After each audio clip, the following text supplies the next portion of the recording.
Atos dos Apóstolos, capítulo 18. Paulo em Corinto e em Éfeso volta para Jerusalém. Depois disto, partiu Paulo de Atenas e chegou a Corinto, e achando um certo judeu por nome Áquila, natural do Ponto, que havia pouco tinha vindo da Itália, e Priscila sua mulher, pois Cláudio tinha mandado que todos os judeus saíssem de Roma, se ajuntou com eles. E como era do mesmo ofício, ficou com eles, e trabalhava, pois tinham por ofício fazer tendas. E todos os sábados disputava na sinagoga e convencia a judeus e gregos. Quando Silas e Timóteo desceram da Macedônia, foi Paulo impulsionado pela palavra, testificando aos judeus que Jesus era o Cristo. Mas, resistindo e blasfemando eles, sacudiu as vestes e disse-lhes: O vosso sangue seja sobre a vossa cabeça.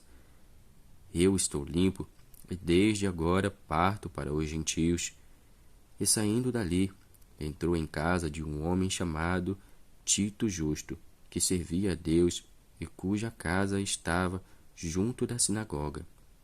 E Crispo, principal da sinagoga, creu no Senhor com toda a sua casa. Também muitos dos coríntios, ouvindo-o, creram e foram batizados.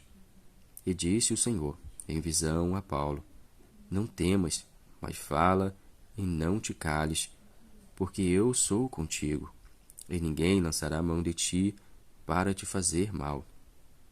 Pois tenho muito povo nesta cidade. E ficou ali 1 ano e 6 meses, ensinando entre eles a palavra de Deus.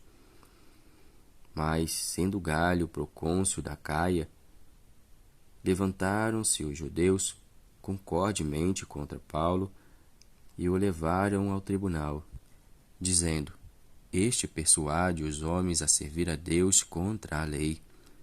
E querendo Paulo abrir a boca, disse Galho aos judeus: Se houvesse, ó judeus, algum agravo ou crime enorme, com razão vos sofreria. Mas se a questão é de palavras e de nomes e da lei que entre vós há, vede-o vós mesmos, porque eu não quero ser juiz dessas coisas. E expulsou-os do tribunal. Então todos agarraram Sóstenes, principal da sinagoga, e o feriram diante do tribunal. Porém, a Galho nada dessas coisas o incomodava.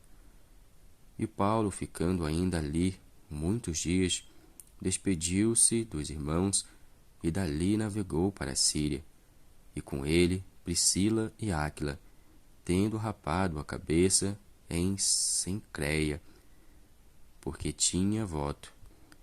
E chegou a Éfeso e deixou-os ali. Mas ele, entrando na sinagoga, disputava com os judeus, e rogando-lhe eles que ficasse por mais algum tempo, não conveio nisso. Antes se despediu deles, dizendo: Querendo Deus, outra vez voltarei a vós, e partiu de Éfeso. E chegando a Cesareia, subiu a Jerusalém, e saudando a igreja, desceu a Antioquia.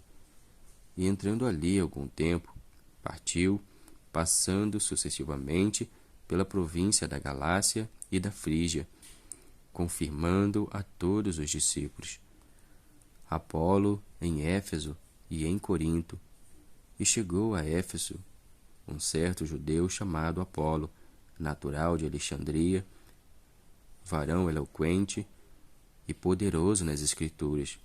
Este era instruído no caminho do Senhor e fervoroso de espírito, falava e ensinava diligentemente as coisas do Senhor, conhecendo somente o batismo de João. Ele começou a falar ousadamente na sinagoga, quando o ouviram Priscila e Áquila, e levaram consigo, e lhe declararam mais pontualmente o caminho de Deus, querendo ele passar a Acaia, e animaram os irmãos e escreveram aos discípulos que o recebessem, o qual, tendo chegado, aproveitou muito aos que pela graça criam, porque com grande veemência convencia publicamente os judeus, mostrando pelas Escrituras que Jesus era o Cristo,